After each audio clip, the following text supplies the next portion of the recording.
Hello guys, today I will be explaining what are the elements that always appear in every Poisson distribution problem. I will be explaining also how to solve this Poisson distribution problem and how to obtain the solution in 4 different ways. First, I will be explaining how to solve it using tables. This is the classical way. Then, how to solve it using a calculator. And after that, I will be explaining how to solve it using Excel. At the end, I will be telling you how to solve it using StatCrunch, that is a good software for solving probability and statistics problems. The problem that I will be using to explain all of this will be this one. The mean number of errors made by a member of the word processing pool for a large company is thought to be 3 per every 2 pages, with the number of errors distributed according to a Poisson distribution. If 10 pages are examined, what is the probability that? I have 3 different questions, and these are the usual questions in a Poisson distribution problems. What is the probability that at most 10 errors will be observed? Well, we are assuming 10 pages. Second, or B, what is the probability that exactly 10 errors will be observed? And finally, what will be the probability that more than 10 errors will be observed? Even if nobody tells me that this is a Poisson distribution problem, I will be recognizing that the Poisson distribution will be a good model to analyze this problem, to study this problem. Why? Because first, this is a discrete probability distribution because we are counting errors. Could be 0 errors or 1 error or 2 errors or 20 errors, but never 20.5 or 20.32. Definitely, this is a discrete distribution. And second, we know what is the average in one interval. The interval could be an interval of time, an interval of space, or an interval of area, or in this case will be the average for every 2 pages. This is space. So in this space of 2 pages, we are going to have an average 3 errors for these 2 pages. So this indicates that this must be a Poisson distribution problem. And we know the formula of a Poisson distribution problem. It doesn't matter which tool you are going to use to solve the problem. You need to know that the probability of obtaining x errors will be equal to e to the power negative mu, mu to the power x, divided by x factorial. This formula in some textbook appears different. For example, in some textbook use lambda. Some other could use a different symbol, but it will be always E, and this E is the number 2.71828183. This is a constant in mathematics. This is the base of the natural logarithm. Appears the average also. This average is mu here, but be careful with this average because this average is the average of the variable in the interval that I call the interval of the question. We're always going to have 2 intervals in a Poisson distribution problem. In the information of the problem, when they tell you the average, is thought to be 3 errors for every 2 pages. So the mean number of errors made by this member is 3 errors per every 2 pages. So this is an interval because appears another interval in the problem. And if you continue reading when the question is asked, from here after this dot here, you can read the question. If 10 pages are examined, what is the probability that at most 10 errors will be observed? So here again appears a number of pages. This is the question interval. So we have the information interval, 2 pages. So they tell you the average in one interval, or the mean number. In this case, the mean number of errors is for every 2 pages. When the question starts, they should tell you another interval. If 10 pages are examined, what is the probability that? So this always appears in a Poisson distribution problem. There will be some problems when these two are the same. For example, they tell you the average if 3 errors per 2 pages, and then if 2 pages are examined, so these two could be equal. But anyway, they need to tell you 2 intervals, one in the information of the problem and one in the question of the problems. I'm going to call lambda the average in the information interval. So I'm going to call lambda equal 3. There are some textbooks that put this the lambda here, so it will be different. Eh? For me, lambda will be the average in the information interval. There are other authors that use lambda as the average in the question interval, because this mu will be the average in the question interval, or whatever symbol that is used in the formula, it will be the lambda in the question interval. Okay, so far we have lambda equal 3. So this 3 will be in 2 pages at lambda in the information interval.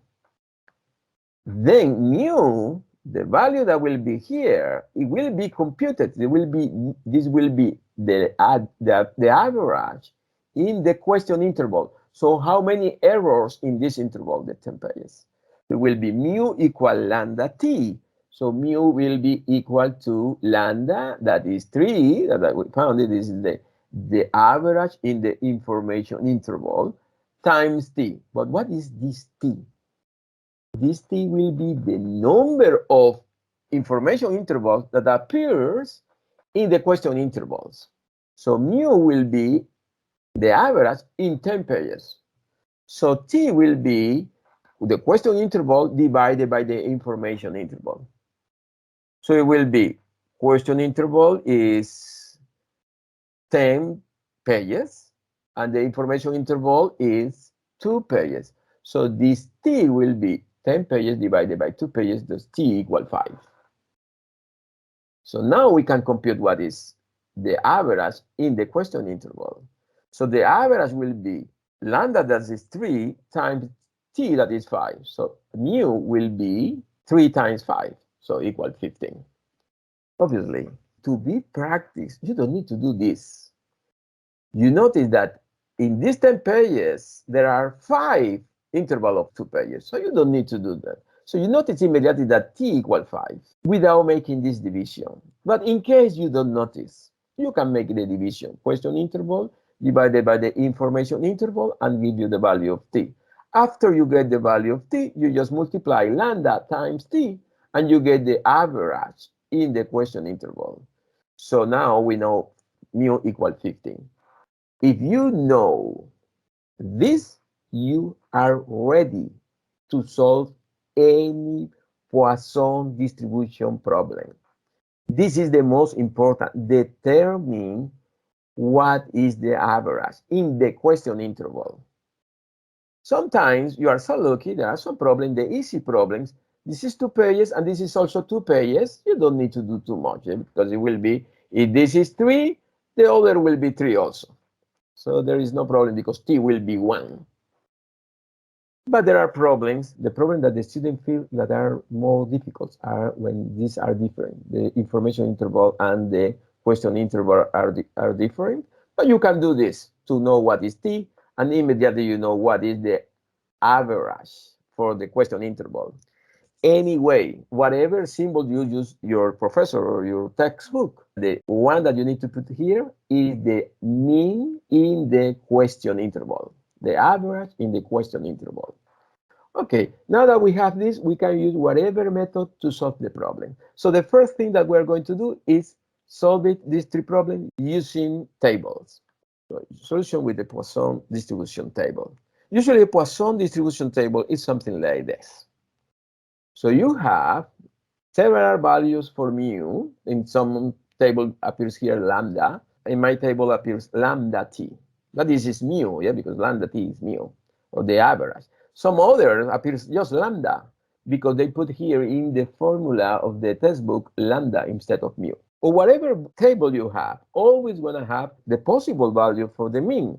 The mean equal 1 or 2 or 3 or 4. In this case, I just give you a part of the table, and this part of the table have the mean equal 11 or mean equal 12 or mean equal 13, etc. Because in my case, the mean is 15, I will be using this 15 here.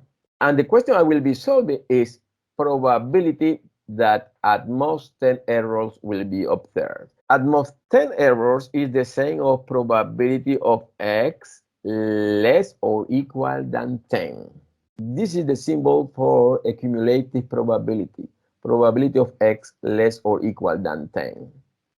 But in English, sometimes we don't say less or equal. We can say at most 10. You need to be careful. In the question of the problem, the author of the problem can ask you in a different English. The wording could be different, but you need to recognize could be at most 10 or could be no more than 10 or less or equal than 10, or maybe another way. Yeah? But if you notice that this is the question, it will be very easy using the table, because the table have the cumulative probability. They have the probability that x is less or equal than something. So because in this case it's 10, I'm going to be using this 10. The solution will be the number that is in the same row and the same column, the same row of number 10 for x equal 10, and the same column of the mean equal 15. So it will be this number here, 0.1185. So this is just the answer. So it will be very easy using the table. People long ago loved these tables. Now people prefer maybe using the calculator or maybe using a computer. But in case that you have a table, you can do this. Yeah?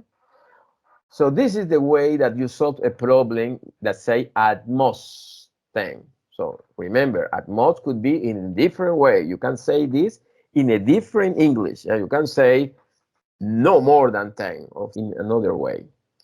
Okay, so what to do if we need to compute a problem like problem B?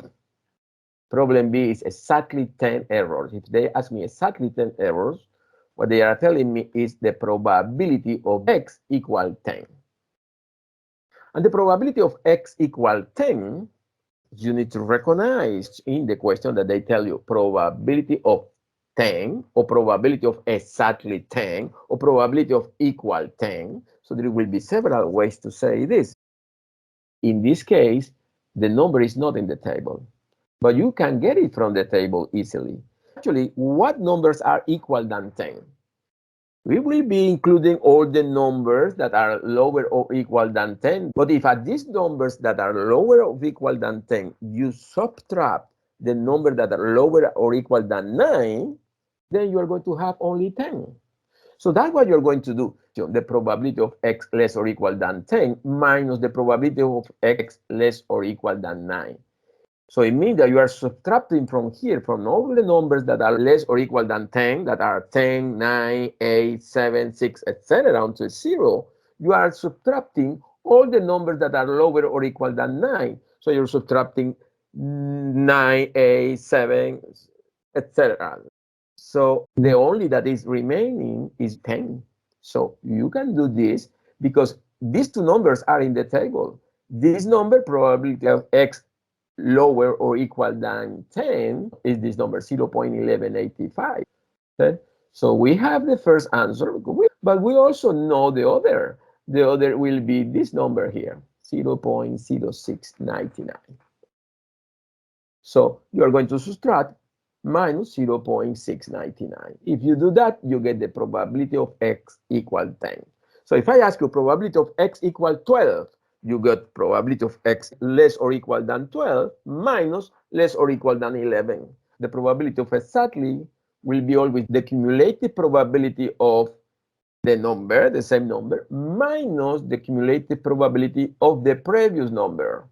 If this is 13, you use here 13 and this 12.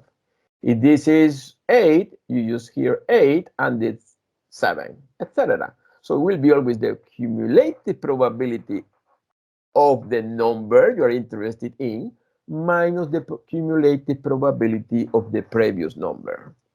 So if you do that, you find that it makes the subtraction 0.0486. This is the probability of x equal 10. And finally, the other probability that you can find it easy is more than. So the probability that more than 10 errors will be observed. So they're asking probability of x greater than 10. Probability of greater than 10 actually means that x could be 11 or 12 or 13 or 14. This is a never-ending problem because it's 11, 12, 13, 14, 15, 20, could be 100, could be 101. Yeah? So if you try to solve it using this formula, for example, you're never going to find to finish. You know? And if you want the exact answer. However, you can use the table again because to be greater than 10 means that it's not lower or equal than 10. So this is actually the complement of this. So anytime that is more than 10 and you have a table, you are going to use the probability of a complement. Remember, it's 1 minus the probability of the complement. So it will be 1 minus the probability of x lower or equal than 10. So if the question is what is the probability of x is more than 9, so it will be 1 minus the probability of x lower or equal than 9. And this is the one in the table always. Lower or equal than is a probability in the table. This is the cumulative probability. Okay, so the only that you need to do is 1 minus the 0.1185, and that gives you the answer of 0.8815. That is the answer of the question. And that solves all these three questions using a Poisson distribution table. What we are going to do now is do again the same. I'm going to solve again this problem. But what happens if you don't have a table? What happens if you have a calculator? So, but for me, you have solved the problem when you have do this first part that we did before. So after that, it's just using a tool to get the answer. So let's use now a calculator to solve the problem. If you're using a calculator, I think the best way is to start question B. What is the probability of exactly 10? Because the probability of exactly 10 is exactly the formula. E to the power negative mu, and this mu is the average in the question interval. Probability of x equal 10 is the same of probability of 10.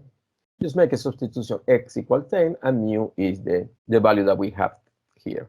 E, you know that is this, but every calculator have the value E actually. So let's make a substitution. Will be E to the power negative 15 multiplied by 15 to the power 10, because x equal 10, divided by 10 factorial. It will be E to the power negative 15, 15 to the power 10, divided by 10 factorial. And now use a calculator for doing that. So depending on your calculator, but every calculator has a key for E, if you notice. Let's see, I'm going to show you how to do it in my calculator, but your calculator could be different.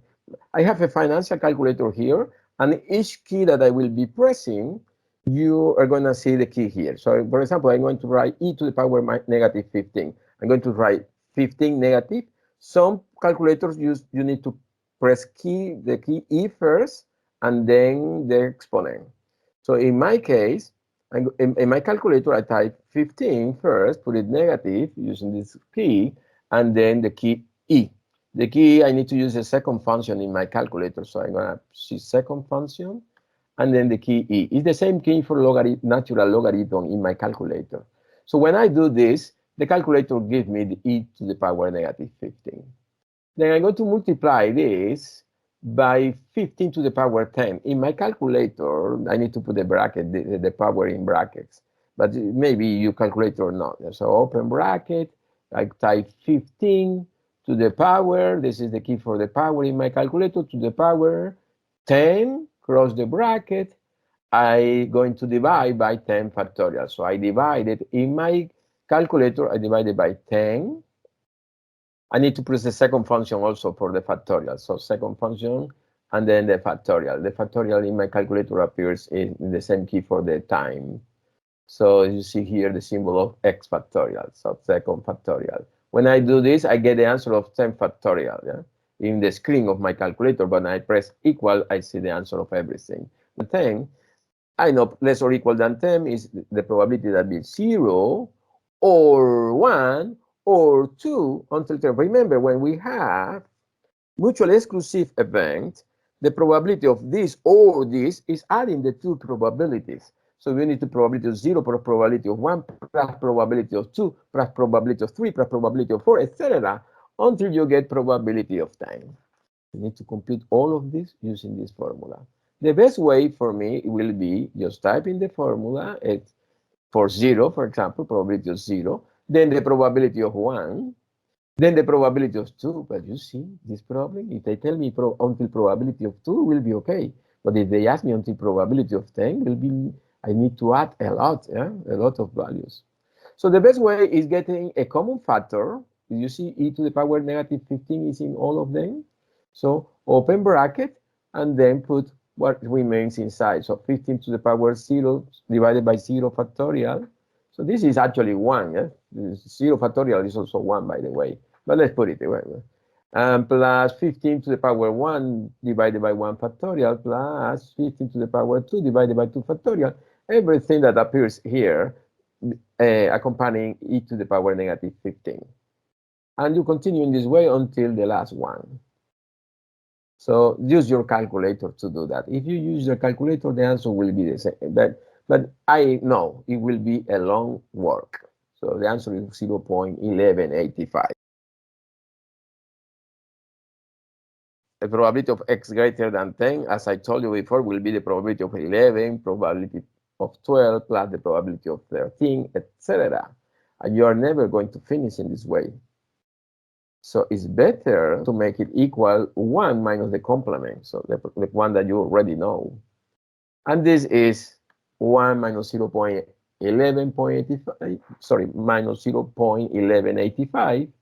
And this is the answer that we already obtained before, 0.8815. So this is the way that you use a calculator. Obviously, using a calculator will be horrible in some occasions when the number here is too big, because you're going to have a lot of probability for the question at most. For the other question, no, but for the question at most could be a long work. So this is the way that we work in using a calculator for solving a Poisson distribution problem. Now we're going to see how to use Excel. If you are using Excel, and these are the questions that we have, the probability of at most 10, probability of exactly 10, and probability of more than 10. This is more than 10. Sometimes they ask you probability of at least 11. That's is the same of more than 10. So you need to be careful. The word in the question could be a little different. Yeah? But if you want to solve this in using Excel, then you type equal. So you get the whatever cell, equal, and you type Poisson. So it's equal. You try to type Poisson, but as soon as you type POI, immediately appears the option that you need, Poisson distribution. Click this Poisson distribution option. So, and immediately Excel is prepared to solve the problem. Open bracket immediately. Yeah? So the Excel is asking for three things. It's asking you what is X. If you notice here below the Poisson distribution appears what you need. You need the value of X. And I know that this is 10. So I'm going to type 10. They also need the mean. So the average need to be the average in the question interval. Okay. And I know in the question interval, in 10 minutes period, there are 15 errors. So the average was 15. So I'm going to type comma 15. They will be separated by comma. Then comma, I need to tell Excel if this is cumulative or no. So I can type true. True means that it's cumulative. In this case, it's cumulative, yeah? Less or equal than 10. Oh, I think the easiest way is type number 1. Number 1 is the same of true for Excel. if you type number 1, or you can type true, but true is longer, of course. And then you cross the bracket and press enter. That gives you the answer. This is the answer that we obtained before, 0.1184. 84.6, 85. If the question is probability of exactly 10, then you do the same. You type Poisson, let's see, Poisson, I always, oh, don't forget the equal sign, sorry.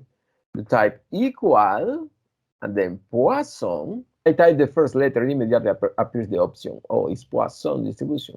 So double click there. And again, Excel is asking what is the value of x. It's again 10. What is the value of the mean? Is 15, we know that. But now, they're asking me that this is cumulative, but this is not cumulative. This is 10, exactly 10. When it's exactly for Excel, will be that is not cumulative. It's 0 that you need to type. 0 or false. So tell Excel that is false, that is cumulated. Cross bracket and press enter. And this is the answer that we obtained before. Remember, 0.0486. Finally, if the question is greater than something, so you know that it will be 1 minus the probability of the complement. So it will be equal, don't forget the equal 1 minus the probability, so minus is the Poisson distribution. Again, complete everything. So in this case will be, again, 10, comma, the mean is 15, and this is always minus the cumulative. Remember, this is 1 minus the cumulative. Yeah? 1, and I want to type true, that is cumulative. Oh, I type 1 to tell Excel that this is cumulative. And then enter. 0.8815. And this answers the question C. And this is the way that we solve it in Excel. Obviously, if we have a computer, it will be faster. So let's see how to do it using StatCrunch. The only thing that you need to do if you want to solve one of these 3 problems is just go here to Stat, click on Stat, and appear several options. Choose the option that says Calculators. And after that, after you choose this, appears the possibility of choosing whatever of these distributions, beta, binomial, Cauchy, etc. The one that you need to use in this case is the Poisson distribution. So click on Poisson, and immediately appears this window. In this window, you have the option to choose the mean and the value of x. You also have the option to choose between several signs here, several symbols. You can use less or equal than, or you can use any other. If you click this, you see all the possibilities: equal, greater than, lower than, greater or equal than, and lower or equal than. Because the first question is the probability of less or equal than 10, so we can leave this 10, that is by default there. The mean, remember, is 15. This will be the mean in the question period. And the question period, remember, was 10 minutes. The mean in 10 minutes is 15. The mean number of errors. And just press compute. So you are going to find the probability of x, the random variable, be less or equal than 10 when the average is 15. Just press compute, and you can see the answer, 0.1184644, rounded to 4 decimal places is the 0.1185 that we have at the beginning. So we can type here the answer, 0.1185. If you want to solve the next problem, probability that the random variable is equal to 10, then you just need to change the sign here. Is not going to be less or equal, but equal. So click there and choose the sign that you really need. So you need equal, So it will be the probability that x equals 10, and immediately after you put this equal appears the answer, the same answer that we found with the other method.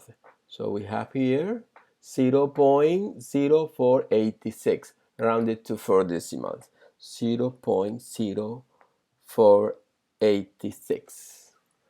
And finally, if you have the question probability of x greater than 10, again, the only that you need to do is choose the sign, and this will be greater than, and the answer appears immediately, 0.8815, 0.8815.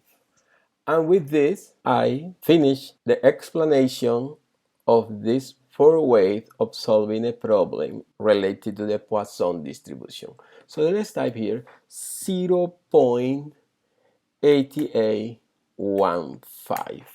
If you have found that this video is a useful video, if you have learned something, don't forget to click that you like it and make a comment. You have the option also of asking questions in the comments. If you ask a special problem that I solve, you can write it in the comments and I will be making the video. Hope you have a wonderful rest of the day. Thank you.